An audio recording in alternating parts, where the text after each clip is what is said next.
Hello, so we're going to have a look at the Meteor again. Yeah, we're going to continue with making this demonstration setup. Not planning on putting this one specifically in a vehicle yet. And the reasons are, well, I'll let you know soon, because if you've seen them, some socials and things, there might be a Meteor sitting about already on a chassis. I'm strictly not touching it until I've got this running and going all right. So we're going to continue with this.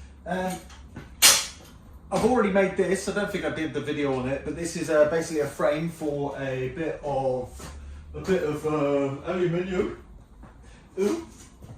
A bit of aluminium sits about here. So this is going to be for all of the dials and thingamajiggies. And then I found this sitting about. This is like a lever from something. I can't remember exactly what it was. But the plan is I'm going to have it about here. Gonna make a lever to be able to control the accelerator.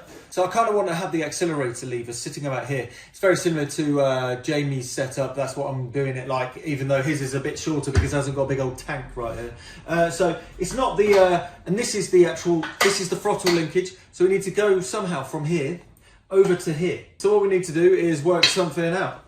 From another project, I've got a bunch of these things that are actually for rose joints. They're kind of like off-the-shelf rose joint brackets that kind of fit like that. I'm going to use these, and also I'm going to use some 10mm tubing, steel 10mm tubing, and also some steel rods. And hopefully from all of this we're going to be able to make some sort of lever that goes from here and be able to control this. I'm thinking doing it backwards like that maybe. I think it's going to work. Just got to work out how. So going to do it by feel, but basically I sort of need to get how much movement. That much movement. We need that much movement. So that much movement. So it needs to be a sort of one-to-one kind of control. So this is going to be a bit tricky, but it's worth a go. So for ease, I'm going to put this on top so we can actually still remove the top off that. And then I'm going to have this bolted on here. So I'm going to start with this and then work out how to turn this, maybe 1:2 ratio. So the first thing to do is work out how to turn this thing into a wiggly thing.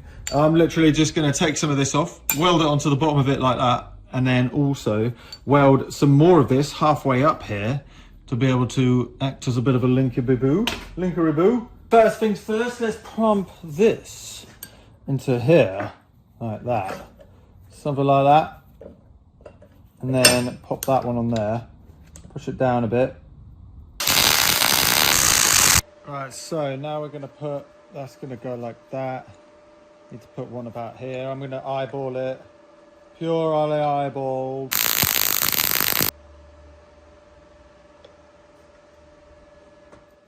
After that, remember using what I've got sitting around, none of it's ideal, so I cut one of these M10 eyelet hinges and then welded it onto the top of the control panel. Yeah, I haven't used it yet, so I figured I'd use it and then plopped it on there, and with a bit of grease later, that'll be quite nice. I managed to order some new gloves as well because they were far overdue. So now we're going to be welding another one of those clamps onto the end of the rod, actually putting one on either side of it. As you can see, we've got one on either side, so this plonks over the top of the oil tank. It's going to be above the oil tank so we can actually take the top of the oil tank if we need to.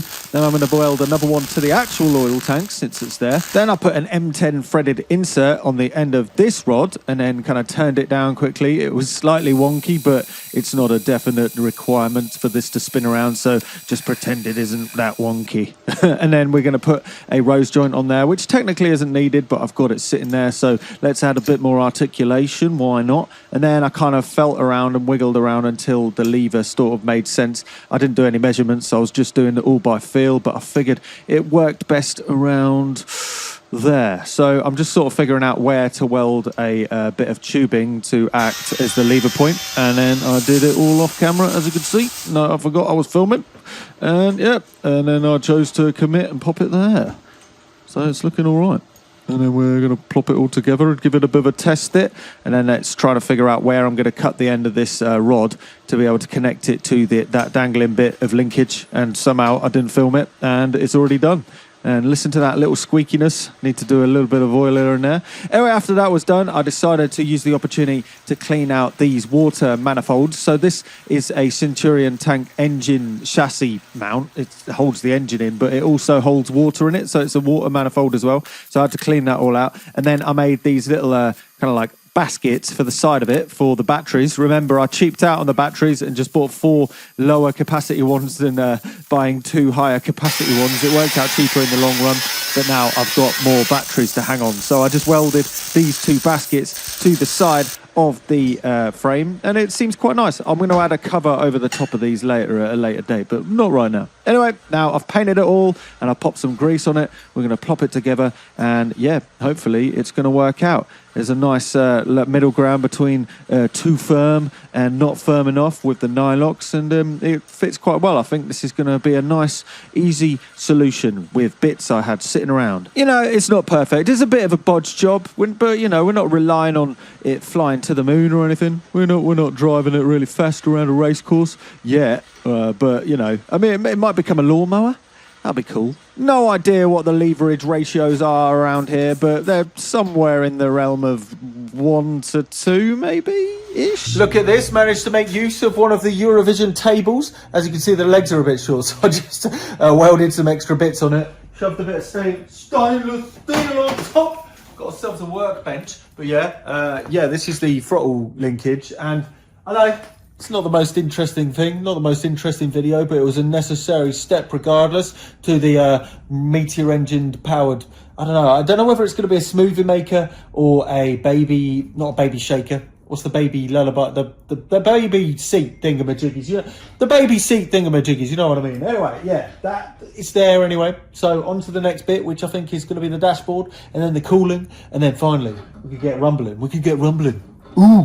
Gonna finish this video off by using the dashboard, a bit of metal that I cut out as a to-do list.